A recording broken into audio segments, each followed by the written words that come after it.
ఇక breaking news చూస్తున్నాం. SLBC టన్నెల్లో rescue operation final కు చేరుకుంది. అధికారులతో మంత్రులు ఉత్తమ్, జూపల్లి, సిఎస్ కీలక రివ్యూ చేశారు. టన్నెల్లో రెస్క్యూ కార్మికుల ఆనవాళ్లకు సంబంధించిన వివరాలను మంత్రులు తెలిపారు. మరోవైపు ఎస్ఎల్బీసీ టన్నెల్ దగ్గరకు అంబులెన్సులు, వైద్య సిబ్బంది చేరుకున్నారు. ఇప్పటికే టన్నెల్ దగ్గర 6 ఫోరెన్సిక్స్ నిపుణులు అందుబాటులో ఉన్నారు.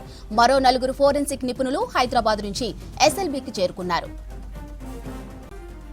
ఎస్ఎల్బీసీ టన్నెల్ ప్రమాద ఘటనలో రెస్క్యూ టీం సహాయక చర్యలు కంటిన్యూ అవుతున్నాయి.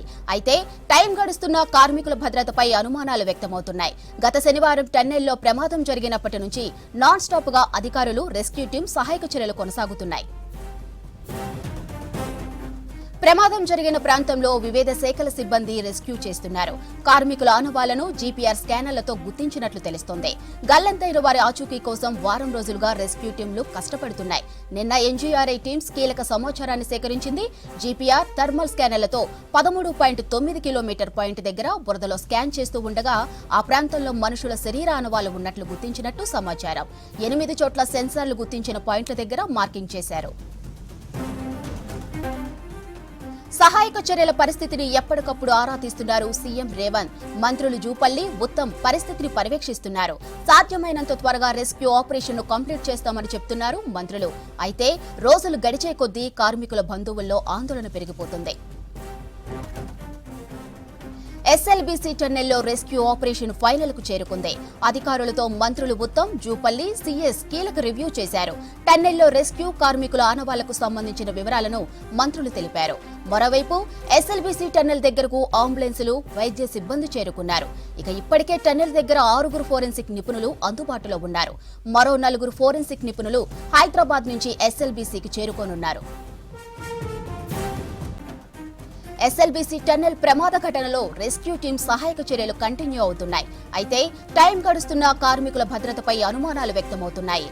గత శనివారం టన్నెల్లో ప్రమాదం జరిగినప్పటి నుంచి నాన్ స్టాప్ గా అధికారులు, రెస్క్యూ టీం సహాయక చర్యలు కొనసాగుతున్నాయి.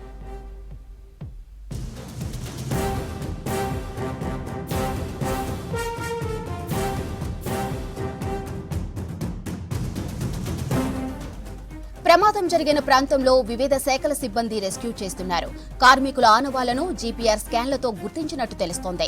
గల్లంతైన వారి ఆచూకీ కోసం వారం రోజులుగా రెస్క్యూ టీంలు కష్టపడుతున్నాయి. నిన్న ఎన్జీఆర్ఐ టీమ్స్ కీలక సమాచారాన్ని సేకరించింది. జీపీఆర్ థర్మల్ స్కానర్లతో 13.9 కిలోమీటర్ పాయింట్ దగ్గర బురదలో స్కాన్ చేస్తూ ఉండగా ఆ ప్రాంతంలో మనుషుల శరీర ఆనవాళ్లు ఉన్నట్టు గుర్తించినట్టు సమాచారం. 8 చోట్ల సెన్సార్లు గుర్తించిన పాయింట్ల దగ్గర మార్కింగ్ చేశారు.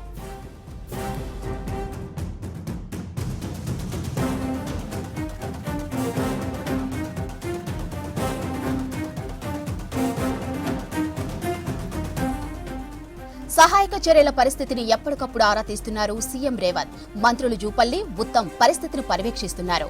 సాధ్యమైనంత త్వరగా రెస్క్యూ ఆపరేషన్ ను కంప్లీట్ చేస్తామని చెప్తున్నారు మంత్రులు. అయితే రోజులు గడిచే కొద్దీ కార్మికుల బంధువుల్లో ఆందోళన పెరిగిపోతుంది.